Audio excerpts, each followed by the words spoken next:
சிறகடிக்க ஆசை சீரியலோட upcoming episode என்னன்னு பார்க்கலாம். ரோகிணியும் மனோஜும் விஜயா கிட்ட நல்ல பேர் வாங்கணும்னு ரதி வீட்டில் உள்ள எல்லாரும் முன்னாடி அவமானப்பட்டு அங்கே பதில் பேசாமல் திரும்பி வராங்க. முத்து மனோஜை நல்லபடியாக வீட்டுக்கு கூட்டிகிட்டு வராரு. ரதி குடும்பத்துக்கும் இங்கே தீபன் குடும்பத்துக்கு இடையிலையும் பேசி ரதிக்கும் தீபனுக்கும் கல்யாணம் செஞ்சு வைக்க எல்லா ஏற்பாடையுமே முத்து செய்கிறாரு. ஆனால் நல்ல பேர் வாங்கணும்னு நினச்சி இங்கே ரோகிணி கொடுத்த யோசனையால் மனோஜ் எல்லாரும் முன்னாடி அவமானப்பட்டு அவங்க வெளுத்து வாங்கி மனோஜை வீட்டுக்கு அனுப்புகிறாங்க. ரோகிணி பேச்சை கேட்டிருக்கக்கூடாது. ரோகிணி பேச்சை கேட்டு நல்லா எல்லாரும் முன்னாடி அவமானப்பட்டுட்டோமே. ஆனால் அந்த முத்து பெருசாக சாதிச்சு காட்டின மாதிரி அம்மாவுக்கு இந்த பிரச்சனை எல்லாத்துக்குமே முற்றுப்புள்ளி வச்சு எல்லாரும் முன்னாடி நல்ல பேர் வாங்கிட்டானே அப்படின்னு பொறாமையில் இருக்காரு மனோஜ். ரோகிணியால் தான் மனோஜுக்கு இப்படியெல்லாம் நடந்தது அப்படின்னு சொல்லி விஜயாவாக இருக்கட்டும் மனோஜ்னு 2 பேரும் ரோகிணி மேலே ரொம்ப கோபமாக இருக்காங்க. அதனால் ரோகிணி கிட்ட பேசாமல் இருக்க உடனே ரோகிணி கடைக்கு வந்த மனோஜ்கிட்ட மெதுவாக பேசுகிறாங்க. மனோஜ் என்னை மன்னிச்சிரு, இப்படிலாம் நீ ரதி வீட்டில் உள்ள எல்லாரும் முன்னாடியும் அவமானப்பட்டு நிற்பேன்னு நான் எதிர்பார்க்கல. உனக்கும் எனக்கும் பெருசாக நல்லது நடக்கணும்னு நானாக யோசிச்சு தான் இப்படி ஒரு முடிவெடுத்தேன். ஆனால் இப்படி நடக்கும், நீ தலை குனிஞ்சு அதுவும் அவங்க உன்னை வெளுத்து வாங்குவாங்கன்னு நான் நினைக்கவே இல்லை மனோஜ், என்னை மன்னிச்சிரு மனோஜ் அப்படின்னு சொல்கிறாங்க. போதும் ரோகிணி, நீ எனக்கு நல்லது செய்யணும்னு நினச்சி எனக்கு யோசனை சொன்ன வரைக்கும் போதும். உன்னை மன்னிச்சா மட்டும் எல்லாம் சரியாயிருமா? அந்த முத்து மீனா முன்னாடி நான் எப்பயுமே தலை நிமிர்ந்து நிற்கணும்னு நினைப்பேன். ஆனால் இப்போ பாரு, எல்லார் முன்னாடியும் அவ்வளோ தலை குனிஞ்சு நின்றுருக்கேன். அதுக்கு காரணம் நீ தானே. நான் என் வேலையை பார்த்துருப்பேன். நீ தானே சொன்ன உங்கள் அம்மா என்னை மருமகளாக ஏற்றுக்கணுன்னா இப்படிலாம் நீ செய்யணும், எனக்கு உதவி செய்யணும், ரதி வீட்டில் போய் பேசுவோம், நம்ம நல்லது செஞ்ச மாதிரி விஜயாத்தைக்கு புரியணும்னு என்னென்னமோ பேசுனியே. இப்போ பார்த்தியா என்னால் சரியாக நடக்கக்கூட முடியல, கடைக்கு கூட வர முடியாமல் வந்திருக்கேன் தெரியுமா? இப்படி ஒரு நிலைமை உன்னால் தானே எனக்கு. உன்னால் நான் அவமானப்பட்டாலும் வீட்டில் உள்ள எல்லாரும் முன்னாடியும் நல்ல பேர் வாங்கிட்டான் அந்த முத்து. மறுபடியும் அந்த முத்துக்கு மட்டும்தான் இந்த வீட்டில் நல்ல பேர் கிடைக்குது. என் அம்மா கூட அந்த முத்துவை தான் பாராட்டுறாங்க. நான் நல்லா படிச்சிருக்கேன்னு சொல்லி என்னை அம்மாவை கூட புரிஞ்சுக்காம அவமானப்படுத்திட்டாங்க. என்னை பார்த்தாலே அம்மாவுக்கு கோபம் வருது. அதுக்கு காரணம் நீ தானே. ரதி தீபனோட விஷயத்தில் நான் தலையிடாமல் இருந்திருந்தா கூட நான் இவ்வளோ அவமானப்பட்டிருக்க மாட்டேன். உன் பேச்சை கேட்டது ரொம்ப தப்புன்னு நல்லா புரிஞ்சுக்கிட்டேன். நீ இங்கே கடையில் இருக்க வேண்டாம், போய் உன் பார்லர் வேலையை பாரு. கடைக்கு வந்தாலே உன்னால் எனக்கு பிரச்சனை தான் வருதுன்னு சொல்ல. இல்லை மனோஜ், உன்னால் எப்படி வேலை பார்க்க முடியும்? அவங்க தான் உன்னை ரொம்ப வெளுத்து வாங்கிட்டாங்களே. பாவம், நீ ரொம்ப முடியாமல் கடைக்கு வந்திருக்க. நீ அமைதியா இரு, கடையில் இருக்க வேலையெல்லாம் நான் பார்த்துக்கிறேன் அப்படின்னு சொல்ல. போதும், என் வேலையை எப்படி பார்க்கணுன்னு எனக்கு தெரியும். நீ போய் பார்லரில் வேறு ஏதாவது வேலை இருந்தா பாரு. உன்னை நம்பினதுக்கு தான் நல்லா அனுபவிக்கிறேன். அப்போவே அம்மா சொன்னாங்க இந்த ரோகிணியை என்றைக்கும் நம்பாதன்னு. அவங்க பேச்சை நான் கேட்கல, அதனால் உன்னால் நல்லா அனுபவிச்சிட்ருக்கேன். போதும் ரோகிணி, இனி உன்கிட்ட பேச விரும்பலை. கடையிலேருந்து கிளம்புறியா? வேறு வேலை இருந்தால் போய் பாரு அப்படின்னு அங்கே இருந்த ஸ்டாஃபெல்லாம் கூப்பிட்டு இன்றைக்கி யாரெல்லாம் வந்தா, என்னென்ன கஸ்டமர், என்னென்ன பொருள் வாங்கினாங்க அப்படின்னு கோவமாக அவங்கக்கிட்ட இங்கே ரோகிணியை கண்டுக்காமல் மனோஜ் பேசிகிட்ருக்க. உடனே ரோகிணியும் அமைதியாக தன்னுடைய பார்லருக்கு கிளம்புறாங்க. வீட்டுக்கு போனால் விஜயாத்தை புரிஞ்சிக்காமல் திட்டுறாங்க. என் பையனை அவமானப்படுத்திட்ட, ஏதோ அங்கே கூப்பிட்டு போய் ரதி வீட்டில் எல்லாரும் என் பையன் மனோஜை இப்படி வெளுத்து வாங்கி அனுப்புனதுக்கு காரணம் நீதான்னு சொல்கிறாங்க. இன்னொரு பக்கம் மனோஜும் என்னை தப்பாக புரிஞ்சுக்கிட்டு பேச மாட்டேங்கிறாரு, அவர் கடை பக்கமே வரக்கூடாது அப்படின்லாம் சொல்கிறாரு. நான் எப்படி அந்த வீட்டில் நிரந்தரமாக சந்தோஷமாக மனோஜ் கூட வாழ்கிறது ஒன்றுமே புரியல அப்படின்னு குழப்பத்திலேயே தன்னுடைய பார்லருக்கு கிளம்பி போகிறாங்க ரோகிணி. பார்லருக்கு போன ரோகிணி தன்னுடைய வேலை எல்லாத்தையுமே பார்த்துட்ருக்காங்க. அந்த சமயம் யோசிக்கிறாங்க, ஒரு பக்கம் என் அம்மா ஹாஸ்பிட்டலில் இருக்காங்க, அவங்கள நல்லபடியாக யாருக்கும் தெரியாமல் அவங்க வீட்டில் கூட்டிகிட்டு போய் விடணும். இன்னொரு பக்கம் மனோஜ் என்னை விரும்பி எப்பயும் போல் நல்லா பார்த்துக்கணும். விஜயாத்தை நினைக்கிற மாதிரி என்னை யாரும் வீட்டை விட்டு வெளியில் அனுப்பவே கூடாதுன்னா நான் கண்டிப்பாக எனக்கு மனோஜ் மேலே உரிமை இருக்குது அப்படின்னு அந்த வீட்டிலையே இருக்கணும்னா ஏதாவது நான் ஒன்று செஞ்சே ஆகணும் அப்படின்னு யோசிக்கிறாங்க. நான் மாதம் ஆயிட்டேன்னா யாராலையும் என்னையும் மனோஜையும் பிரிக்க முடியாதுல்ல. மனோஜோட வாரிசை நான் சுமந்துட்டுருக்கேன்னு எல்லாரும் என் மேலே கோவப்பட்டாலும் எனக்கு உரிமை இருக்குன்னு அந்த வீட்டில் நான் மனோஜ் கூட சந்தோஷமாக வாழ முடியும். மனோஜும் கண்டிப்பாக என்னை புரிஞ்சுக்கிட்டு மனசு மாறிடுவார், என் கூட சந்தோஷமாக வாழ ஆரம்பிச்சிருவார். இப்படி ஒரு பொய்யை சொன்னாதான் நல்லது நடக்கும், என் வாழ்க்கை நிம்மதியாக இருக்குன்னா அந்த பொய்யை சொல்ல நான் தயாராகவே இருக்கேன். ஆனாலும் ஏற்கனவே நான் போய் இப்படி ட்ரீட்மெண்ட்டெல்லாம் எடுத்துகிட்டு இருந்தேன். மறுபடியும் அந்த டாக்டர்கிட்ட பேசணும், அதுக்காக எல்லா ஏற்பாடையுமே நான் செய்யணும். அப்போ தான் இப்போ கோவமாக இருக்கிற மனோஜ் மறுபடியும் என் மேலே பாசமாக இருப்பார். இப்போ கோவமாக இருக்க விஜயாத்தையும் மனசு மாற வாய்ப்பு இருக்குது. என்னை வீட்டை விட்டு அப்புறம் வெளியில் அனுப்பணும்னு நினைக்க மாட்டாங்க. என்னையும் மனோஜையும் பிரிக்கணும்னு விஜயாத்தை நினச்சாலும் அண்ணாமலை அங்கிள் விடமாட்டார். அதுக்கு கண்டிப்பாக எனக்கு நான் தான் முதல்ல மாசமாகணும். மனோஜோட வாரிசை நான் சுமக்கிறேன்னு சந்தோஷமாக எல்லார்கிட்டேயும் சொல்லணும். முதல்ல போய் நம்ம டாக்டரை பார்க்கணும். அப்போ தான் சரிப்பட்டு வரும். ஏற்கனவே கொஞ்ச நாள் இருந்த பிரச்சனையில் சரியாக ட்ரீட்மெண்ட்டுக்கு வேற போகலையே அப்படின்னு சொல்லிட்டு டாக்டரை பார்க்க போகணும் அப்படின்னு ரோகிணி முடிவெடுக்கிறாங்க. அதனால் ரோகிணி யாருக்கும் தெரியாமல் டாக்டரை பார்க்க போகிறாங்க. அங்கே டாக்டர் ரோகிணியை பார்த்த உடனே, ஆமாம் ரோகிணி, கொஞ்ச நாள் நீங்கள் ட்ரீட்மெண்ட் எடுத்தீங்க, அப்புறம் நீங்கள் இந்த பக்கமே வரலையே, சரியாக சொன்ன ட்ரீட்மெண்ட் எல்லாம் எடுத்தால் தான் நீங்கள் நினைக்கிறது நடக்கும். நீங்கள் உடனே வந்து இப்படி மாசமாக ஏதாவது பிரச்சனை இருக்கான்னு கேட்டால் என்னென்னு சொல்கிறது, என்னென்ன பிரச்சனை இருக்குன்னு எல்லாத்தையும் நான் தான் தெளிவாக சொல்லிட்டேனே அப்படின்னு சொல்லும்போது ரோகிணி அழுதுகிட்டே சொல்கிறாங்க, எனக்கும் என் வீட்டுக்காரருக்கும் இடையில நிறைய பிரச்சனை. இப்போ நான் அந்த வீட்டோட மருமகளாக இருக்கக்கூடாதுன்னு என் மாமியார் நினைக்கிறாங்க. எனக்கு அந்த வீட்டில் எந்த உரிமையும் இல்லை அப்படின்னு சொல்லி வீட்டை விட்டு வெளியில் அனுப்பணும்னு நினைக்கிறாங்க. ஆனால் நான் அந்த வீட்டு வாரிசை வந்து சுமந்தேன்னா கண்டிப்பாக வந்து என்னை யாரும் அப்படி தப்பாக பேசவும் மாட்டாங்க. மனோஜும் என்னை ஏற்றுப்பார், விஜயாத்தையும் என்னை நல்லா பார்த்துப்பாங்க. அது மட்டும் இல்லை, பாட்டி மூலமாக எனக்கு நிறைய பிரச்சனையிலேருந்து நான் வந்து வெளியில் வரலாம் அப்படின்ற மாதிரி சொல்ல, அதுக்கு நீங்கள் இந்த சொன்ன தேதி வரைக்கும் கண்டிப்பாக நீங்கள் ட்ரீட்மெண்ட் எல்லாத்தையும் சரியாக எடுக்கணும். அதுக்கப்புறமா நீங்கள் நினச்ச மாதிரியே உங்களுக்கு 2வது வாரிசு கிடைக்க நிறைய வாய்ப்பு இருக்குது. ஏற்கனவே உங்களுக்கு ஒரு பையன் இருக்கிறதா வேற நீங்கள் சொல்லியிருக்கீங்கல்ல அப்படின்னு கேட்க, ஆமாம் டாக்டர், அவன் இப்போ படிச்சிட்ருக்கான். ஆனாலும் நான் இப்போ வந்து மனோஜை கல்யாணம் பண்ணியிருக்கேன். அ அவங்க வீட்லேயும் என்னை வந்து நான் இன்னும் மாசமாகலைன்னு எதிர்பார்க்குறாங்க. அதனால தானே சொல்ல, நான் சொன்ன மாதிரியே நீங்கள் செய்யுங்க. கண்டிப்பாக உங்களுக்கு எல்லாம் நல்லதா நடக்கும். ஆனால் உடனே எனக்கு ட்ரீட்மெண்ட் செய்யுங்க, எல்லாம் சரியாகணும்னா என்னால் ஒன்றும் முடியாது. நான் சொன்னதை நீங்கள் கேளுங்கன்னு சொல்ல, சரி டாக்டர், நான் நாளையிலேருந்து ட்ரீட்மெண்ட்க்கு வந்துடுறேன் அப்படின்னு ரொம்ப சந்தோஷமாக ரோகிணி அங்கேருந்து கிளம்புறாங்க. அப்போ எனக்கு பெருசாக எந்த பிரச்சனையும் இல்லை. மீனா, ஸ்ருதின்னு இவங்களுக்கு முன்னாடியே நான் மாசமாக நிறைய வாய்ப்பு இருக்குது. அதுக்காக டாக்டர் சொன்ன எல்லாத்தையுமே நான் செய்யணும். அப்போ வீட்டில் உண்மையாகவே நான் மாசமாக இருக்க மாதிரி எல்லாரையும் நடித்து ஏமாத்தினா மட்டும்தான் என்னை எல்லாரும் நல்லா கவனிப்பாங்க. மனோஜ் கூட நான் சந்தோஷமாக வாழ ஆரம்பிக்க முடியும். அப்படிலாம் இருந்தால் மட்டும்தான் நான் நினச்சது இந்த வீட்டில் நடக்கும் அப்படின்னு பெருசாக ரோகிணி திட்டம் போடுறாங்க. மீனா எப்பயும் போல் வீட்டில் வேலையெல்லாம் முடிச்சுட்டு ஒவ்வொருத்தரையும் சாப்பிட கூப்பிடுறாங்க. அந்த சமயம் அங்கே வந்த முத்துவும், என்ன மீனா இது, ஏன் அவங்களுக்கு சாப்பாடு வேணும்னா வந்து சாப்பிட மாட்டாங்களா? நீ என்ன அந்த மனோஜ், ரவின்னு ஒவ்வொருத்தரையாக கூப்பிட்டுட்ருக்க?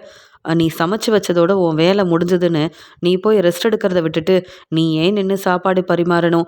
அப்புறம் எல்லாரும் சாப்பிட்டதுக்கப்புறமா நீ எல்லாத்தையுமே சுத்தம் செய்யணும்னு ஒவ்வொரு வேலையாக பார்த்துட்ருக்க. உன்னை எப்போ தான் நீ கவனிப்ப அப்படின்னு கேட்க, பார்த்துக்கலாங்க. நான் 2 நாள் வீட்டில் இல்லைன்னு வீட்டில் எல்லாரும் சரியாக சாப்பிடாம எவ்வளோ கஷ்டப்பட்டீங்க. அப்போ நான் பொறுப்பான மருமகளாக இருக்கிறேன்னு எல்லாருக்கும் புரிய வந்திருக்கும்ல. அது எதுக்காக? என் வேலையை நான் சரியாக செய்கிறேன்றதுக்காக தானே.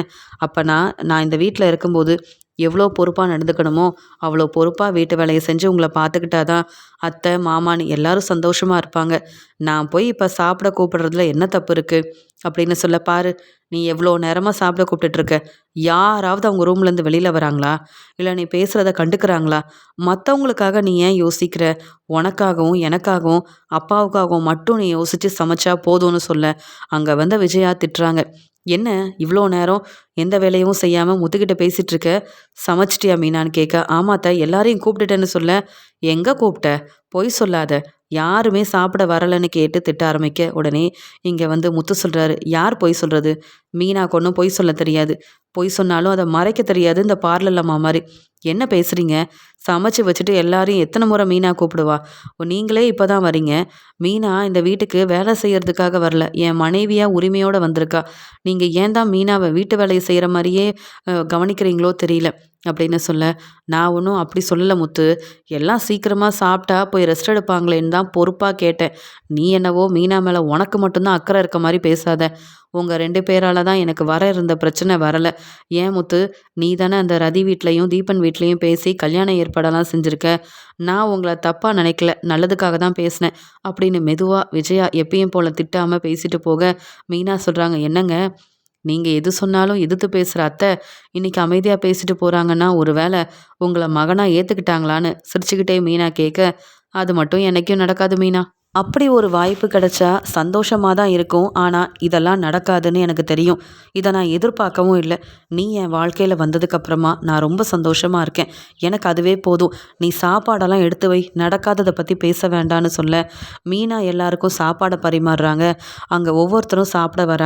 அங்க இருந்த ஸ்ருதி சொல்றாங்க, "மீனா எப்படி மீனா நீங்க மட்டும் இவ்ளோ ருசியா சமைக்கிறீங்க? ஏன்னா, ரவியால கூட இவ்ளோ ருசியா சமைச்சு தர முடியாது.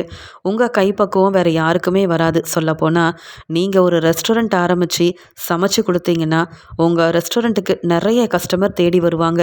அவ்ளோ திறமை உங்ககிட்ட இருக்கு. டெக்கரேஷன் ஆர்டர் எடுக்கிறது, பூ குடுக்க போறதுன்னு உங்ககிட்ட நெறைய திறமை இருக்கு மீனா. இதுல சமையலும் ஒண்ணு தான் அப்படின்னு சொல்ல, உடனே இங்க மீனாவும் என்ன ஸ்ருதி பேசுறீங்க? ரவிக்காக நீங்க ரெஸ்டாரண்ட் ஆரம்பிக்கிறீங்க. உங்களுக்கு அந்த பிசினஸ பத்தி தெரியும். ஆனா எனக்கு என்ன பெருசா தெரிய போகுதுன்னு சொல்ல, அப்பன்னா நான் ஆரம்பிக்க போற ரெஸ்டாரண்ட்ல ரவி ஓனரா வரமாட்டேன்னு அடம் பிடிக்கிறான். நான் ஓனரா இருக்கேன். நீங்க ரெஸ்டாரண்ட்ல வந்து நல்லா சமைச்சு குடுத்தீங்கன்னா, நான் அதுக்கு நெறைய சம்பளம் குடுக்க தயாரா இருக்கேன். முத்து, மீனாவோட திறமைய பத்தி தெரியும். நீங்க என் ரெஸ்டாரண்ட்டுக்கு மீனாவ வேலைக்கு அனுப்ப வேண்டாம். அவங்களும் ஒரு ஓனர் தான். ஆனா, அவங்களுக்கு நான் நெறைய பணம் குடுப்பேன். மீனா எனக்கு உதவி செய்றதுக்காக நீங்க வருவீங்களா? ஏன்னா ரவிய நம்பி நான் ரொம்ப ஏமாந்துட்டேன். அந்த நீத்துக்கு குடுக்குற மரியாதைய நீத்து அ மேல வந்து ரவி வச்சிருக்கிற நம்பிக்கைய என் மேல வைக்கல. நான் ரெஸ்டாரண்ட் ஆரம்பிக்க எவ்ளோ கஷ்டப்படுறேன். எனக்கு கொஞ்சம் கூட அந்த ரவி உதவி செய்யல. நீங்க மட்டும் ரவிக்கு பதிலா எனக்கு உதவி செய்ய வந்தீங்க, கண்டிப்பாவே நம்ம ரெஸ்டாரண்ட் ஒரு பெரிய அளவுல வந்து எல்லாராலயும் பேசப்படும். நெறைய கஸ்டமர் வருவாங்க. அவ்ளோ திறமை உங்ககிட்ட இருக்கு அப்படின்னு சொல்ல. உடனே ரவியும் உண்மதான் அண்ணி. நீங்க மட்டும் எந்த ரெஸ்டாரண்ட்ல சமைச்சாலும் அங்க நெறைய கஸ்டமர் வருவாங்க அப்படின்னு பேசிட்டு இருக்க. உடனே மனோஜும் அப்படி ஒண்ணும் பெருசா நல்லா இல்லையே இந்த சாப்பாடு. இதுக்கு எதுக்கு ரவியும் ஸ்ருதியும் இவ்ளோ பேசுறாங்க? இந்த மீனா எப்பயும் போல தான் சமைச்சு குடுக்குறாங்க. இதுல என்ன புதுசா இருக்கு? அது மட்டும் இல்ல, சாப்பிடுறதே தான் சாப்பிட்டுட்டு இருக்கோம். புதுசா இந்த மீனா ஒரு நாளும் சமைச்சு குடுத்ததில்ல.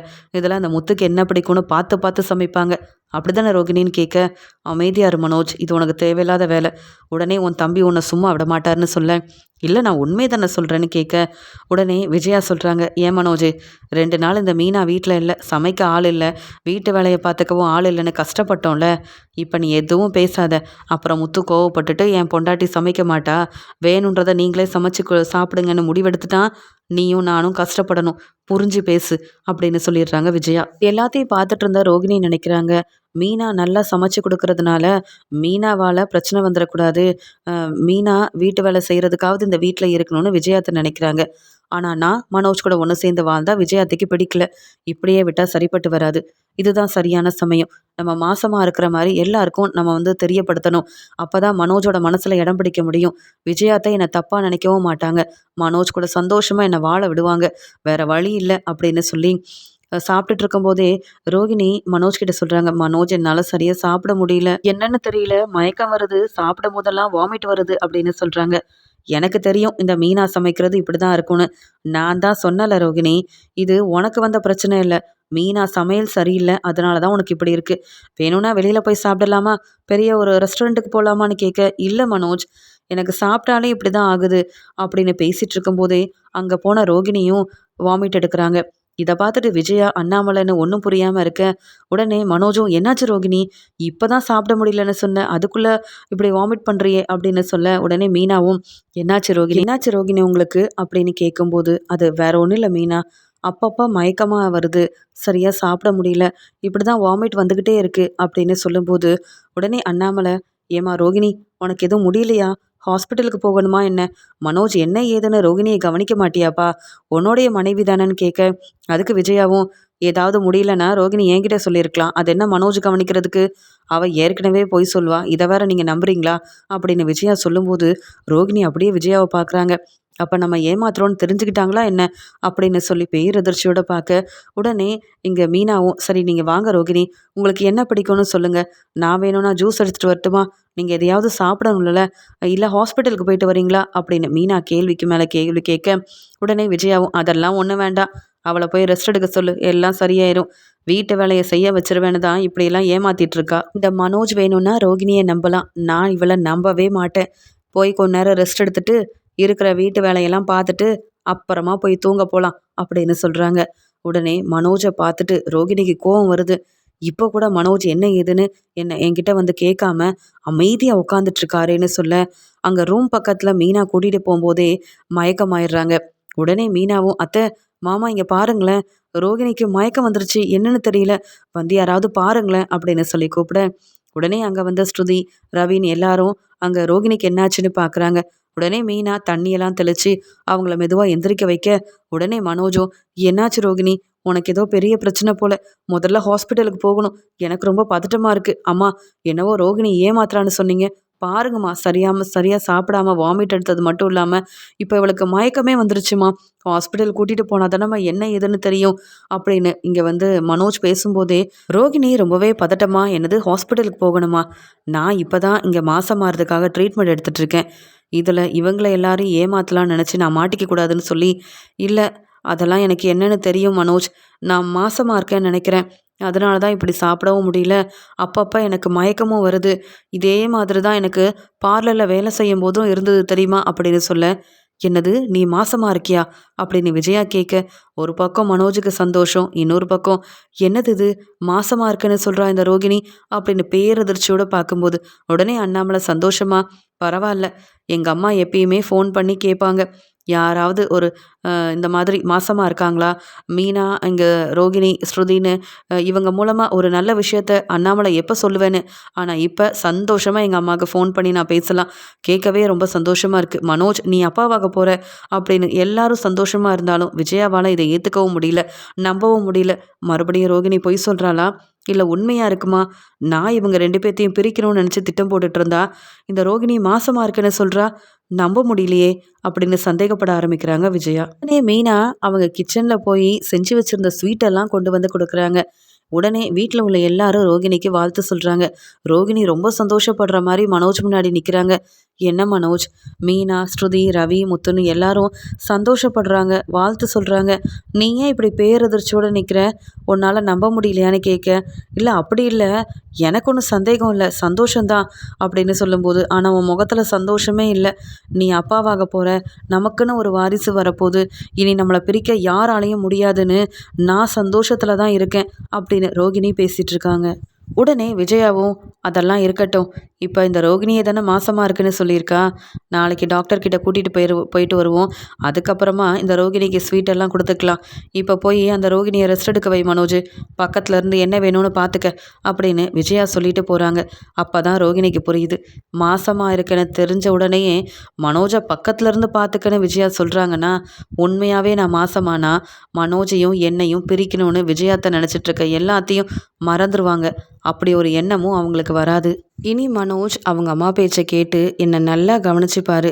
நான் உண்மையாவே மாசமா இருக்கேன்னு விஜயாத்த நினச்சா அதுவே போதும். மனோஜ் என்னை இனி விட்டு கொடுக்காம தன்னுடைய வாரிசுக்காக என்னை நல்லா பார்த்துப்பாரு அப்படின்ற சந்தோஷத்தில் ரோகிணி போக, உடனே மனோஜும், "இரு, உனக்கு நான் ஜூஸ் எல்லாம் எடுத்துகிட்டு வரேன்" அப்படின்னு ரொம்பவே பக்குவமாக பார்த்துக்கிறாங்க ரோகிணியை. அது மட்டும் இல்லாமல் ரோகிணிக்கு என்ன வேணும்னு கேட்டு கேட்டு ஒவ்வொன்றையும் மனோஜ் வந்து செஞ்சு கொடுக்குறாரு. இத பார்க்குற ரோகிணி ரொம்ப சந்தோஷப்படுறாங்க. அது மட்டும் இல்லாம, மனோஜ் தன்னுடைய கார்ல ரோகிணிய பார்லருக்கு கூட்டிட்டு போறது, மறுபடியும் வீட்டுக்கு கூட்டிட்டு வர்றது, அவங்களுக்கு பிடிச்ச சாப்பாட வாங்கி தரதுன்னு ஒவ்வொன்னையும் பார்த்து பார்த்து செய்றாரு. வீட்டு வேலையெல்லாம் இனி ரோகிணி செய்ய மாட்டாமா? அவ தான் மாசமா இருக்கால்ல அப்படின்னு எப்பயும் இல்லாம, ரோகிணி உண்மையாவே மாசமா இருக்காங்கன்னு மனோஜ் ரோகிணிக்காக பேசிட்டு இருக்காரு. உடனே விஜயாவும் வேற வழி இல்லாம, இந்த ரோகிணிய எப்படியாவது மனோஜ விட்டு பிரிச்சு வீட்டை விட்டு வெளியில அனுப்பிடணும் அப்படின்னு ஆசைப்பட்டேன். அதுக்குள்ள இந்த ரோகிணி வேற மாசமாயிட்டேன்னு சொல்றா. இங்க மனோஜ் வேற தன்னுடைய பொண்டாட்டி ரோகிணிய ரொம்ப நல்லா கவனிக்கிறான். வீட்டு வேலை செய்ய மாட்டான்னு என்னெல்லாம் செஞ்சிட்டு இருக்கான் இந்த மனோஜ். வர வர இதெல்லாம் சரியில்லையே அப்படின்னு விஜயா நினைக்கிறாங்க. உண்மையாவே ரோகிணி மாசமா தான் இருக்காங்களா அப்படின்ற சந்தேகம் விஜயாவுக்கு இருந்துக்கிட்டே இருக்கு. மீனாவும் ரூம்லயே இருக்கிற ரோகிணிக்கு என்ன வேணும்னு எல்லாத்தையும் சமைச்சு கொடுக்குறாங்க. இதெல்லாம் முத்துவுக்கு பிடிக்கலனாலும் இந்த வீட்டோட வாரிசை ரோகிணி சுமந்துட்டு இருக்கிறதுனால மீனா இந்த வேலையெல்லாம் செய்கிறா. இல்லைனா கண்டிப்பா ரோகிணிக்காக எந்த வேலையும் நீ செய்ய வேண்டான்னு நானே மீனா கிட்ட சொல்லிடுவேன் அப்படின்னு முத்து நினைக்க, வீட்டில் உள்ள எல்லாரும் ரோகிணி மாசமாயிட்டாங்கன்னு நினச்சி சந்தோஷத்தில் இருக்காங்க.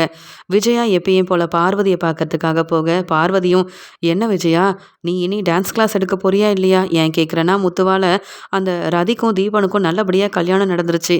இனி உன்னை யாரும் தப்பாக நினைக்க மாட்டாங்கல்லன்னு சொல்ல, "இல்லை, இன்னும் கொஞ்ச நாளைக்கு டான்ஸ் கிளாஸ் வந்து எடுக்கிறதாவே இல்லை. என்னால் நடந்த பிரச்சனையை மறக்கவே முடியல. என் வீட்டுக்காரரும் பார்வதியை பார்க்க போனியா வந்தியான்னு இரு, மற்ற வேலை எதையும் செய்ய வேண்டாம், நம்ம பசங்க எல்லாரும் நல்லா சம்பாதிக்கிறாங்க, குடும்பத்துக்கு பணமும் கொடுக்குறாங்க, நானும் வேலைக்கு போகிறேன், இப்போ என்ன பணம் தேவை இருக்குன்னு நீ சம்பாதிக்கணும்னு நினைக்கிறேன்னு என்ன கேள்வி கேட்குறாரு பார்வதி.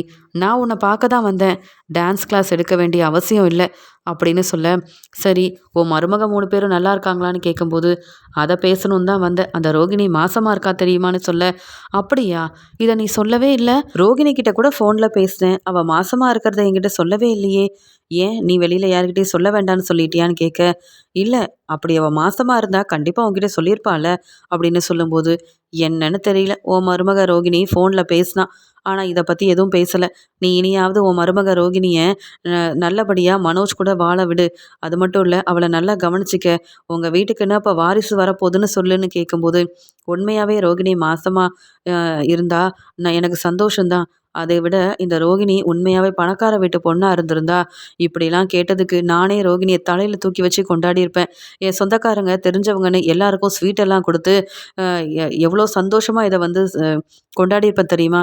ஆனால் என்ன செய்ய, இப்போ இந்த ரோகிணியை மனோஜை விட்டு பிரிக்கணும்னு நினச்சப்ப இவ மாசமாயிட்டாளேன்னு தான் என்னால் இதை ஏற்றுக்கிறதா வேண்டாமான்னு ஒரே குழப்பமாக இருக்குன்னு சொல்ல, என்ன இப்படி பேசுகிற, ரோகிணி மாசமாயிருக்கா, இந்த வீட்டோட மூத்த மருமக மாசமாயிருக்கான்னு சந்தோஷமாக நீ ஸ்வீட்டை கொண்டு வந்து கொடுத்துருக்கணும், அதை விட்டுட்டு ரோகிணி மேலே சந்தேகப்படுறேன்னு சொல்கிற, ரோகிணி மனோஜை பிரிக்க திட்டம் போட்டதா சொல்லிட்டு இருக்க, ஏன் விஜயா இன்னுமா நீ திருந்தலை, ஓ மருமக ரோகிணி இதிலெல்லாம் பொய் சொல்வாளா, நீ நம்பலாம், ரோகிணி ஏதோ மனோஜை கல்யாணம் பண்ணிக்கிறதுக்கு பெரிய பணக்கார வீட்டு பொண்ணுன்னு அவள் பொய் சொன்னதெல்லாம் சரிதான், உண்மைதான், ஆனால் இப்போ நீ மனசு மாறாமல் இருந்தா எப்படி அப்படின்னு சொல்லும்போது, சரி அவளை முதல்ல ஹாஸ்பிட்டல் கூட்டிகிட்டு போகணும், டாக்டரே இங்கே உண்மை என்னன்னு சொன்னாதான் நான் நம்புவேன், நீங்கள் எல்லாரும் ரோகிணியை நம்பினாலும் அவள் மேலே மட்டும் எனக்கு என்றைக்கும் நம்பிக்கை வரவே வராது அப்படின்னு பேசிகிட்டு இருக்காங்க. சரி இரு விஜயா, ரொம்ப நாள் கழித்து வந்திருக்க, நீ சாப்பிட்றியா அப்படின்னு சொல்லி அங்கே உடனே சாப்பாடெல்லாம் கொண்டு வந்து பார்வதி கொடுக்குறாங்க. உடனே விஜயாவும், ஆமாம் பார்வதி, 2 பேரும் டான்ஸ் கிளாஸ் முடிச்சுட்டு ஒன்றா உட்காந்து சாப்பிடுவோம், இந்த ரதி தீபனால் வந்த பிரச்சனையால் நான் உன் வீட்டு பக்கமே வர முடியாத ஒரு நிலமை, ஆனால் இப்போ அந்த முத்து மீனாவால் எனக்கு எந்த பிரச்சனையும் இல்லை, நான் நிம்மதியாக இருக்கேன், கோயிலுக்கு போகலாம், உன் வீட்டுக்கு வரலான்னு ஒரு நல்ல ஒரு முற்றுப்புள்ளி கிடச்சிருக்குன்னா அது முத்துவால மட்டும்தான் அப்படின்னு சொல்லி பேசிகிட்டு இருக்காங்க. பார்வதியோட வீட்டில் இருந்து இங்கே தன்னுடைய வீட்டுக்கு வந்த விஜயாவும் ரோகிணியை பார்த்து சொல்கிறாங்க, என்ன வர வர பார்லருக்கு நீ போகிறதே இல்லை போல, மனோஜ் உன்னை நல்லா கவனிச்சிக்கிறான்ல அப்படின்னு சொல்ல, ஆமாம் ஆண்டி, எனக்கு முன்ன மாதிரிலாம் வேலை செய்ய முடியல, ஆனாலும் உங்களுக்கு பணம் கொடுக்கணும்ல சம்பள பணத்தை, அதனால் நான் வேலைக்கெலாம் போக தான் செய்கிறேன் அப்படின்னு சொல்ல, இருக்கட்டும் எப்போ நீ ஹாஸ்பிட்டல் போகிற, உன் கூட நானும் வரேன் அப்படின்னு சொல்கிறாங்க. இல்லை நான் மனோஜை கூட்டிகிட்டு போயிட்டு வந்துடுறேனே, ஏன்னா விஜயாத்தை வந்தால் அப்புறம் கண்டிப்பாக உண்மை தெரிஞ்சிடும், நான் மாட்டிப்பேன் அப்படின்னு ரோகிணி நினைக்கிறாங்க. உடனே விஜயா சொல்கிறாங்க, இல்லை இல்லை நானும் வரணும், ஏன் மாமியார் கூட வரக்கூடாதுன்னு ஏதாவது இருக்கா, நானும் வருவேன் அப்படின்ற மாதிரி சொல்லும்போது, சரி ஆண்டி நான் ஹாஸ்பிட்டல் போகும்போது உங்களை கூப்பிட்டுக்கிறேன் அப்படின்னு சொல்லிட்டு ரோகிணி யோசிக்கிறாங்க. இப்போ நான் ட்ரீட்மெண்ட் தான் எடுத்துகிட்ருக்கேன், ஆனால் நான் மாசமாக இருக்கேன்னு பொய் சொன்னது டாக்டர் மூலமாக தெரிஞ்சால் விஜயாத்தை மட்டும் இல்லை, மனோஜ், அண்ணாமலை அங்கிள்னு யாருமே என்னை சும்மா விட மாட்டாங்க, இந்த உண்மை தெரியவே கூடாது, எப்படியும் நான் இந்த மாதம் இல்லைன்னா எப்படியும் நான் மாசமாக தானே போகிறேன், அதனால் பிரச்சனை எதுவும் எனக்கு வராது, டாக்டர் நம்பிக்கையாக சொல்லிட்டாங்க, ட்ரீட்மெண்ட்டை மட்டும் நான் சரியாக எடுத்தால் போதும்னு சொல்லியிருக்காங்க, அந்த நம்பிக்கையில் தானே நான் பொய் சொல்லியிருக்கேன், ஏற்கனவே எனக்கு வேற ஒரு பையன் இருக்கிற விஷயம் டாக்டருக்கு தெரியும், என் மாமியார் வந்து ஏதாவது கேள்வி கேட்க டாக்டர் உண்மை எல்லாத்தையும் சொல்லிட்டாங்க, அவ்வளவுதான், நான் வசமாக மாட்டிப்பேன், இந்த விஜயாத்தை என் கூட வந்தாலும் அவங்களையும் டாக்டரையும் பார்க்க விடவே கூடாது, நான் மட்டுமே டாக்டர் கிட்ட பேசிட்டு எப்படியாவது விஜயாவை சமாளிச்சிடணும் அப்படின்னு சொல்லி அடுத்த நாள் மனோஜை கூட்டிகிட்டு இங்கே வந்து ரோகிணி கிளம்புறாங்க. உடனே மனோஜை பார்த்துட்டு விஜயா சொல்கிறாங்க, எந்த ஹாஸ்பிட்டலுக்கு போகிறீங்க, நீங்கள் 2 பேரும் கிளம்புங்க, நான் தனியாகவே வந்துடுறேன் அப்படின்னு சொல்லி அனுப்பி வைக்கிறாங்க. அங்கே ஹாஸ்பிட்டலுக்கு போன ரோகிணி ரொம்ப பதட்டமாக இருக்காங்க. விஜய் ஆண்டி வேற வரேன்னு சொல்லியிருக்காங்க, அவங்க வரதுக்குள்ளே டாக்டரை பார்த்து பேசிட்டு வெளியில் வந்துடணும், எல்லாமே டாக்டர் சொல்லிட்டாங்க, உண்மையாகவே நான் மாசமாக தான் இருக்கேன்னு டாக்டர் மூலமாக தெரிய வந்துருச்சுன்னு சொல்லி அப்படியே விஜயாத்தையே கூட்டிகிட்டு போயிடணும் அப்படின்ற திட்டத்தில் உட்காந்துட்டு இருக்கும்போது அங்கே வந்து டாக்டரை பார்க்கறதுக்காக ரோகிணி போகிறாங்க. டாக்டரும் அங்கே வந்து ட்ரீட்மெண்ட் எல்லாத்தையும் செய்கிறாங்க. உடனே கொஞ்ச நேரம் கழிச்சு ரோகிணி ரோகிணி ட்ரீட்மெண்ட் எல்லாம் முடிச்சுட்டு வெளியில் வந்து மனோஜ் கிட்ட ரொம்ப சந்தோஷமா உண்மையாகவே நான் மாசமாக இருக்கிறதா டாக்டர் சொல்லிட்டாங்க. இனி யாருக்கும் சந்தேகம் வராதுல்ல. நீங்கள் சொன்ன மாதிரியே நான் ஹாஸ்பிட்டலுக்கும் வந்துட்டேன், டாக்டரையும் பார்த்துட்டேன் அப்படின்னு சொல்லிட்டு இருக்கும்போதே அங்கே விஜயா வராங்க. உடனே சரி வா டாக்டரை போய் பார்க்கலாம் அப்படின்னு சொல்ல, இப்போ தான் ஆண்டி டாக்டரை பார்த்துட்டு வந்தேன். இப்போ வேற ஒருத்தவங்க கிட்ட பேசிட்டு இருக்காங்க டாக்டர். நம்ம அவங்க கிட்ட கேட்காமலாம் உள்ளே போக முடியாதுன்னு சொல்ல, உடனே மனோஜ் ஆமாம்மா இங்கே ரோகிணி டாக்டரை பார்த்து பேசிட்டு வந்துட்டா. டாக்டர் வந்து சொல்லிட்டாங்கம்மா ரோகிணி மாசமாக தான் இருக்கான்னு. அதனால நீங்கள் சந்தேகப்பட வேண்டாமா. நானும் ரோகிணியும் இனி சந்தோஷமாக வாழணும்னு மட்டும்தான் நீங்கள் நினைக்கணும். எங்களுக்குன்னு ஒரு வாரிசு வரப்போகுது. இன்னுமா ரோகிணியை நீங்கள் ஏற்றுக்காமல் இருக்கணும். ரோகிணி செஞ்ச தப்புக்கும் சொன்ன பொய்க்கும் நான் வேணா மன்னிப்பு கேட்குறேம்மா அப்படின்னு சொல்ல, சரி சரி இப்படி நீங்கள் முன்னாடியே சொல்லியிருந்தா நான் ஹாஸ்பிட்டல் வரைக்கும் வந்திருக்க மாட்டேன்ல. சரி நீங்கள் 2 பேரும் கிளம்புங்க. நான் பார்வதி வீட்டுக்கு போயிட்டு பேசிட்டு மெதுவாக வீட்டுக்கு வரேன். வீட்லேயும் பெருசாக எந்த வேலையும் இல்லை. மீனாவே வீட்டு வேலையெல்லாம் செஞ்சிடுறால. அங்கே வந்து என்ன செய்கிறது. நீங்கள் கிளம்புங்க நான் வரேன் அப்படின்னு அவங்க 2 பேரையும் அனுப்பிட்டு அங்கேயே நின்று விஜயா வந்து அவங்க வெளியில் கிளம்புற வரைக்கும் பார்த்துக்கிட்டே இருக்காங்க. அவங்க மனோஜும் ரோகிணியும் ரொம்ப சந்தோஷமாக கிளம்பிடுறாங்க. விஜயா யோசிக்கிறாங்க, என்னையா ரோகிணி நீ ஏமாற்ற பார்க்குற. நீ எவ்வளோ பொய் சொல்லுவ, எப்படியெல்லாம் பொய் சொல்லி குடும்பத்தை ஏமாத்துவேன்னு எனக்கு நல்லாவே தெரியும்டி. அதனால தானே நான் இவ்வளோ நேரம் கழிச்சு வந்தேன். நீ வீட்டுக்கு கிளம்பி போ. டாக்டர்கிட்ட விசாரிச்சுட்டு உண்மை என்னன்னு தெரியாமல் இங்கேருந்து நான் வரப்போகிறதில்ல. உண்மையாகவே நீ மாசமாக இருந்தா உன்னை மன்னிச்சு நான் ஏற்றுப்பேன். ஆனால் நீ பொய் சொல்லியிருந்தா உன்னை நான் கண்டிப்பாக சும்மா விடவே மாட்டேன். மனோஜ் கூட ஒன்று சேர்ந்து வாழ்கிறதுக்கு பெரிய பணக்கார வீட்டு பொண்ணுன்னு பொய் சொல்லி எங்கள் அப்பா மலேசியாவில் இருக்காரு. பெரிய பிஸ்னஸ் செய்கிறாரு. அவர் மூலமாக நிறைய பணம் வரும். அவரோட சொத்தே எனக்கு தான் வரப்போகுதுன்னு பொய் சொன்னவ தானே நீ. அதுலேருந்து உன்னை பற்றி நல்லாவே தெரிஞ்சுக்கிட்டேன். நீ எப்படிப்பட்டவ, நீ யாரு, நீ சொன்ன எதையும் நம்பக்கூடாதுன்னு எனக்கு நல்லா தெரியும். ஆனால் மற்றவங்க உன்னை மன்னிச்சதுனால நீ சொன்னது இது உண்மைன்னு நம்பிட்டு இருக்காங்க. நீ கிளம்பி போயிட்ட. ஆனால் உன்னை பற்றின உண்மையை தெரிஞ்சுக்கிறதுக்காக நான் ஹாஸ்பிட்டல்லையே இருக்கேன் அப்படின்னு சொல்லிட்டு கொஞ்ச நேரம் கழிச்சு ரோகிணி எந்த டாக்டரை போய் பார்த்தாங்களோ அதே டாக்டரை பார்க்க விஜயா போக, உடனே விஜயாவும் அங்கே இருந்த டாக்டர்கிட்ட சொல்கிறாங்க, என் மருமக ரோகிணி இங்கே மாசமாக இருக்கான்னு நீங்கள் சொல்லியிருக்கீங்க. அவ வந்துட்டு போயிட்டா. ரோகிணி உண்மையாகவே மாசமாக தான் இருக்காளா அப்படின்னு கேட்க, யாரை சொல்கிறீங்க. இப்போ வந்துட்டு போன ரோகிணி மனோஜ் தானே. அவங்க மாசமாக இல்லைங்க. மாசமாகறதுக்காகவும் அங்கே செய்ய வேண்டிய ட்ரீட்மெண்ட் எல்லாம் எடுத்துகிட்டு போகிறாங்க. அவங்க இப்போ இந்த ட்ரீட்மெண்ட் எல்லாம் எடுத்தாதான் இனிதான் அவங்க மாசமாக வாய்ப்பே இருக்குது அப்படின்னு சொல்ல, என்ன சொல்கிறீங்க டாக்டர்னு கேட்க, ஏன் இப்படி பேசுகிறீங்க. ஏற்கனவே ரோகிணிக்கு ஒரு பையன் இருக்காங்கல்ல. அப்போ எதுக்காக இந்த மாதிரி உடனே மாசமாகணும்னு நீங்கள் வந்து மாமியாராக இருந்துக்கிட்டு ரோகிணிக்கு பெரிய பிரச்சனை செய்கிறீங்க. உங்களை பற்றி ரோகிணி நல்லாவே சொன்னாங்க. நீங்கள் நல்ல மாமியாரே இல்லை. நீங்கள் அப்பப்போ அவங்களுக்கு நிறைய பிரச்சனை செஞ்சு மனோஜையும் ரோகிணியவும் பிரிக்கணும்னு நினைக்கிறீங்க. அதனால தான் இந்த ட்ரீட்மெண்ட்டையே நான் எடுத்துக்கிறேன். ஏற்கனவே எனக்கு ஒரு பையன் இருக்கான். ஆனாலும் எனக்கு இப்படி ஒரு வாரிசு கிடைச்சாதான் என் மாமியார் வந்து அமைதியாக இருப்பாங்க அப்படின்னு சொல்லி அந்த ஒரு ட்ரீட்மெண்ட்டை தான் எடுத்துகிட்டு போகிறாங்கன்னு சொல்ல, என்ன சொல்கிறீங்க. மனோஜ் கூட ரோகிணிக்கு கல்யாணம் ஆகி 1 வருஷம் ஆகுது. இப்போ வரைக்கும் அவங்களுக்குன்னு வாரிசும் இல்லை. அவள் பெருசாக எந்த ட்ரீட்மெண்ட்டும் எடுத்ததா எனக்கு தெரியாது. என்னவோ நீங்கள் ரோகிணிக்கு ஒரு பையன் இருக்கிறதா சொல்கிறீங்க. நான் என்னவோ ரோகிணியை அவமானப்படுத்தி என்னென்னவோ பேசுகிறதா சொல்கிறீங்க. ஒன்றும் புரியவே இல்லையே அப்படின்னு சொல்லி கேட்க, கொஞ்சம் இருங்க, ஆதாரத்தை காமிக்கிறேன். நீங்கள் உண்மையாகவே ரோகிணியோட மாமியார் தானா, இல்லை வேற யாருமா.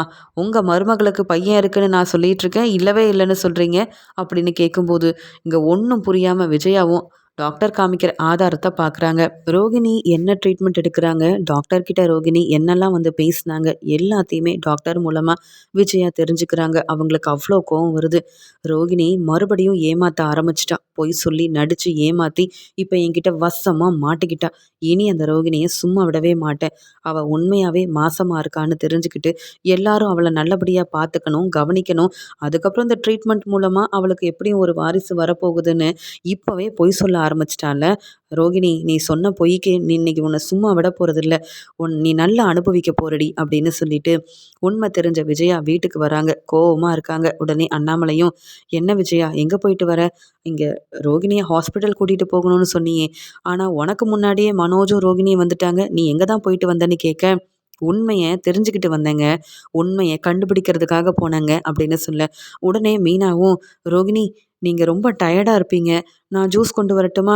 உங்களுக்கு என்ன வேணும்னு சொல்லுங்கன்னு அக்கறையாக கேட்க, உடனே விஜயா, வேண்டாம் மீனா, அந்த ரோகிணிக்கு என்ன வேணுமோ சமைச்சு சாப்பிடட்டும்னு சொல்லும்போது, உடனே மனோஜும், "என்னம்மா ரோகிணி மாசமா இருக்காம்மா. மீனா பொறுப்பா இப்பதான் என்ன வேணும்னு கேட்டு செஞ்சு தரேன்னு சொன்னா, நீங்களே வேண்டான்னு சொல்றீங்க. இங்க ரோகிணி எப்படிம்மா வீட்டு வேலை செய்வா? அவளே பாவம் சாப்பிட முடியாம அப்பப்ப மயக்கம் வருதுன்னு சொல்றா. வாமிட் எடுத்துட்டு இருக்கா." அப்படின்னு சொல்ல, "நீ வேணும்னா அந்த ரோகிணிய நம்பலாம். ஆனா நான் நம்ப மாட்டேன் மனோஜு. இப்படி மயக்கம் வருது, வாந்தி வருதுன்னு ரோகிணி சொல்றது எல்லாமே பொய் தான்னு எனக்கு தெரியும்னு சொல்ல, ரோகிணி திரு திருன்னு முழிக்கிறாங்க. உடனே விஜயாவும் ரோகிணிய பார்த்து முறைச்சுக்கிட்டே பக்கத்துல போயிட்டு பலார்ன்னு வெளுத்து வாங்கி, "நீ உண்மைய சொல்றியா? நான் சொல்லட்டுமாடி? நீ எந்த டாக்டர பார்த்து ட்ரீட்மெண்ட் எடுத்துட்டு வந்தியோ, அதே டாக்டர் கிட்ட பேசி உண்மைய தெரிஞ்சுட்டு வந்தேன். அவங்க காமிச்ச ஆதாரத்தையும் பார்த்தேன். எவ்ளோ திமிரு உனக்கு! என்னையே மறுபடியும் ஏமாத்த திட்டம் போடுறியாடி?" அப்படின்னு கேட்குறாங்க. விஜயா ரொம்ப சத்தமா பேசி, கோவமா ரோகிணிய கேள்வி கேட்க, ஒவ்வொருத்தரும் அங்க வந்து பார்க்க ஆரம்பிக்க, உடனே அண்ணாமலையும், "என்ன விஜயா இப்பதான் வெளியிலேருந்து வந்த. அதுக்குள்ள என்னென்னமோ பேசுற. ஏன் ரோகிணிய இப்படி சந்தேகப்படுறன்னு?" கேட்க, "நான் சந்தேகப்படலங்க. இவ தான் வேணும்னே பிரச்சனை செய்றா. நம்ம குடும்பத்த ஏமாத்துறா. இந்த ரோகிணிக்கு ஏற்கனவே ஒரு பையன் வேற இருக்கானாங்க. அதே டாக்டர் கிட்ட போய் நான் கேட்டு தெரிஞ்சுக்கிட்டு வந்தேன். உண்மையா இல்லையான்னு. இந்த நம்ம குடும்பத்த ஏமாத்துன ரோகிணி கிட்ட நீங்களே கேட்டு தெரிஞ்சுக்கோங்க." அப்படின்னு சொல்ல, உடனே மனோஜும், "ரோகிணி என்ன நடக்குது? நீ டாக்டர பார்த்து பேசிட்டு வந்துட்டு, நான் மாசமா தான் இருக்கேன்னு டாக்டர் சொன்னாங்கன்னு சந்தோஷமா வந்து என்கிட்ட பேசுனியே. ஆனா நீ ட்ரீட்மெண்ட் எடுக்கிறதுக்காக போனியா? அப்ப நீ மாசமா இல்லையா? அதுல வேற நீ ஏற்கனவே உனக்கு ஒரு பையன் இருக்கிறதா எங்க அம்மா சொல்றாங்க. டாக்டர் சொன்னது எல்லாமே உண்மைன்னு அம்மா சொல்லிட்டு இருக்காங்க. அப்ப நீ சொன்னது உண்மையா? எங்க அம்மா பேசுறது உண்மையான்னு?" கேட்க, "இல்ல மனோஜ், நான் மாசமா தான் இருக்கேன். நீ நம்ப மாட்டியான்னு?" கேட்கும்போதே மறுபடியும் மறுபடியும் பொய் சொல்லி இங்க மனோஜ நம்ப வைப்ப. ஆனா என்ன நீ நம்ப வைக்கவே முடியாதுடி அப்படின்னு டாக்டர் மூலமா ரோகிணிய பத்தின உண்மை தெரிஞ்சுக்கிட்ட விஜயா, இன்னைக்கு ரோகிணி உண்மைய சொல்லலைன்னா அவளை நான் சும்மா விடமாட்டேன். பொய் சொல்லி ஏமாத்தின ரோகிணிய நான் வெளுத்து வாங்கிருவேன் அப்படின்னு கோவமா பேச, உடனே ரோகிணி, "ஆமா மனோஜ், நான் மாசமா இல்ல. நீயும் என்னை புரிஞ்சுக்காம பேசாம இருந்த. விஜயா அத்தையும் என்னை மருமகளா ஏத்துக்காம கோவமா இருந்தாங்க. அதான் நான் மாசமா இருக்கிறதா சொன்னா எல்லாரும் என்னை நல்லபடியா கவனிச்சுப்பீங்க. என் மேல இருக்கிற கோவமும் உங்க எல்லாருக்கும் போயிரும்ல. அதனால தான் நான் இப்படி சொன்னேன். என்னை மன்னிச்சிரு மனோஜ்னு சொல்ல, "மனோஜ் எதுல பொய் சொல்லணும்னே உனக்கு தெரியாதா? நீ என்னை நம்ப வச்சு ஏமாத்துனியா?" அப்படின்னு வெளுத்து வாங்குறாரு மனோஜ். உடனே இங்க முத்துவும், "என்ன பார்லலம்மா இப்படி செஞ்சு வச்சிருக்கீங்க? நீங்க இந்த மாதிரி குடும்பத்தை ஏமாத்துவீங்கன்னு நாங்க எதிர்பார்க்கவே இல்ல. எவ்வளோதான் பொய் சொல்வீங்க? ஆமா, உங்களுக்கு ஏதோ பையன் இருக்கிறதா டாக்டர் சொல்லியிருக்காங்களே, அது உண்மைதானா? அப்ப ஏதோ இந்த வீட்டு வாரிச சுமந்துட்டு இருக்கேன்னு சொன்னது எல்லாமே பொய்யா? நல்ல வேளை அம்மா டாக்டர் கிட்ட உண்மை என்னன்னு கேட்டு தெரிஞ்சுக்கிட்டாங்க. இல்லனா நீங்க மாசமா இருக்கீங்கன்னு இன்னும் மீனா கிட்ட அந்த வேலைய செய்யுங்க, இத செஞ்சு சமைச்சு குடுங்கன்னு ஒவ்வொன்னா வேலை வாங்கிட்டேல இருந்திருப்பீங்க. என்ன மீனா, நீயும் உண்மை என்னன்னு தெரிஞ்சுக்காம இந்த ரோகிணிய நல்லா கவனிச்சுக்கணும்னு நீ ஆசைப்பட்டியே. பாரு அந்த பார்லலம்மா எவ்வளோ பொய் சொல்லியிருக்காங்கன்னு." அப்படின்னு சொல்லிட்டு, "அம்மா இவங்களெல்லாம் சும்மா விடக்கூடாதும்மா. எவ்வளோதான் பொய் பேசுவாங்க? எவ்வளோதான் பொய் சொல்லுவாங்க?" அப்படின்னு முத்து கேள்வி கேட்க, உடனே ஸ்ருதியும், "ஆமா முத்து, ரோகிணி நல்லா பொய் சொல்லி கத்துக்கிட்டாங்க. நல்லா எல்லாரையும் ஏமாத்துனாலும் எந்த பிரச்சனையும் வராதுன்னு நினைக்கிறாங்க. அதனால தான் மாசமா இருக்கிறதா சொல்லியிருக்காங்க. ஏற்கனவே கல்யாணமான உண்மையவும் மறைச்சிருக்காங்க. ஆமா ரோகிணி, உங்க பையன் எங்க இருக்காங்க? உங்க பையன அப்ப நீங்க கூப்பிட்டு வர வேண்டியதானே? ஏற்கனவே கல்யாணமான உண்மைய சொல்லி மனோஜ கல்யாணம் பண்ணியிருக்கலாமே. ஏன் இந்த உண்மையெல்லாம் மறைச்சீங்க? யாரும் எதுவும் சொல்ல மாட்டாங்க, உண்மைய கண்டுபிடிக்க மாட்டாங்கன்னு நினைச்சீங்களா? விஜயா அத்தைக்கிட்ட வசமா மாட்டிக்கிட்டீங்கல்லன்னு சொல்ல, உடனே விஜயாவும் எல்லாரும் இப்படி பேச பேச விஜயாவுக்கு கோவம் அதிகமாகுது. ரோகிணி இப்படி மாசமா இருக்கேன்னு பொய் சொல்லி ஏமாத்தணும்னு நினைச்சதுக்கு மட்டும் இல்லாம, ஏற்கனவே கல்யாணமாகி ஒரு பையன் இருந்த உண்மையும் மறைச்சிட்டாளேன்ற கோவத்துல விஜயா, "திட்டம் போட்டாடி எங்களை ஏமாத்த நினைக்கிற? நான் அப்பவே சொன்னேன் உன்னை நம்ப மாட்டேன்னு. இப்ப எல்லாருக்கும் புரிய வந்திருக்கும் இந்த ரோகிணியோட லட்சணம் என்னன்னு. நான் தான் சொன்னேனே இந்த ரோகிணி சொல்றது எல்லாமே பொய் தான்னு." அப்படின்னு வெளுத்து வாங்குறாங்க. "இப்பவே இந்த வீட்ல இருந்து நீ கிளம்பு. இனி இந்த வீட்ல இருக்க உனக்கு தகுதியும் இல்லை, உரிமையும் இல்லை. எவ்வளோதான் நீ ஏமாத்துவ? இதுக்கு மேல நீ சொல்ற எல்லாத்தையும் நாங்க நம்புவோம்னு நினைக்கிறியா? உனக்கு தான் ஏற்கனவே கல்யாணம் ஆயிருக்குல்ல. உன் பையன் எங்க இருக்கான்? இல்ல வேற எதுவும் உண்மையை மறைச்சிருக்கியான்னு இப்ப சொல்றியா இல்லையா? இல்ல நான் உன்னை போலீஸ்ல கூட மாட்டி விட்டுருவேன். ஏன்னா நீ அவ்வளோ பொய் சொல்லி ஏமாத்திருக்கேன்னு சொல்ல." "இல்ல மனோஜ், என்னை நம்பு. நான் உன் மனசுல இடம் பிடிக்கணும். நீங்க எல்லாரும் என்னை நல்லா கவனிச்சுக்கணும். விஜயாத்தை என்னை மருமகளா ஏத்துக்கணுன்றதுக்காக நான் ட்ரீட்மெண்ட் எல்லாம் எடுத்துட்டு இருக்கேன். எப்படியும் சீக்கிரமாவே நான் மாசமாயிருவேன்னு டாக்டர் சொல்லியிருக்காங்க. அந்த நம்பிக்கையில தான் நான் பொய் சொன்னேன். நான் எதுக்காக உண்மையெல்லாம் மறைச்சேன்னா உன் கூட சந்தோஷமா வாழணுன்றதுக்காக தான். விஜயாத்தை என்னையும் உன்னையும் பிரிக்கணும்னு நினைக்கிறாங்க. அப்படி எதுவும் நடந்துடக்கூடாது இருக்கக்கூடாதுன்றதுக்காக தான் நான் மாசமா இருக்கேன்னு சொன்னா நீ என்னை விட்டு கொடுக்க மாட்ட. என் மேலே உண்மையாகவே அக்கறையாக இருப்பல்ல மனோஜ், அதான் இப்படி சொல்லிட்டேன் அப்படின்னு ரோகிணி தலை குனிஞ்சு அழுதுகிட்டே பேச, இங்கே விஜயா மட்டும் இல்லாமல் மனோஜும் ரொம்ப கோவத்தில் வெளுத்து வாங்கி நீ இந்த வீட்டில் இருக்கவே கூடாது அப்படின்னு சொல்லி பேசுகிறாங்க. உடனே அண்ணாமலை, இத்தனை நாள் என் அம்மா ஆசைப்பட்ட மாதிரியே நடந்துருச்சுன்னு சந்தோஷப்பட்டேன். ஆனால் இதுலேயும் இந்த ரோகிணி ஏமாத்திட்டாளே, இந்த ரோகிணி சொல்கிறது எல்லாமே பொய் தான் போல, ரோகிணியை நம்பவே கூடாது அப்படின்னு ரோகிணி சொன்ன பொய்யால் கோவமாக இருக்காரு அண்ணாமலை.